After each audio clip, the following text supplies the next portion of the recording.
Humanity needs solutions to avoid the worst scenarios of climate change.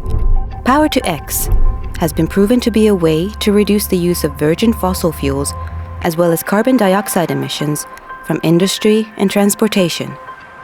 At LUT University's new Power-to-X laboratory, we focus on research and development of various Power-to-X processes.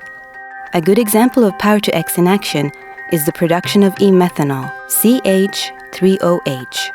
Green hydrogen, H2, is produced through water electrolysis, a process that splits water, H2O, into hydrogen and oxygen, O2, using electricity derived from renewable energy sources such as wind or solar power.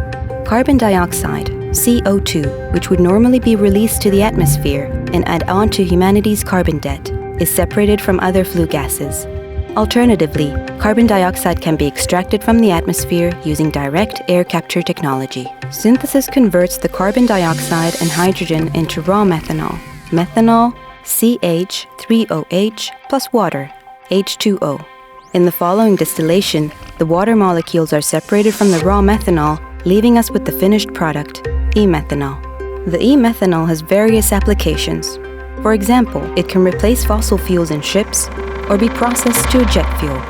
When burned in an engine, the e-methanol eventually releases its carbon into the atmosphere, but in this case, we have replaced fossil fuels with a renewable option. If e-methanol is used to produce plastics, it can store carbon for a very long time.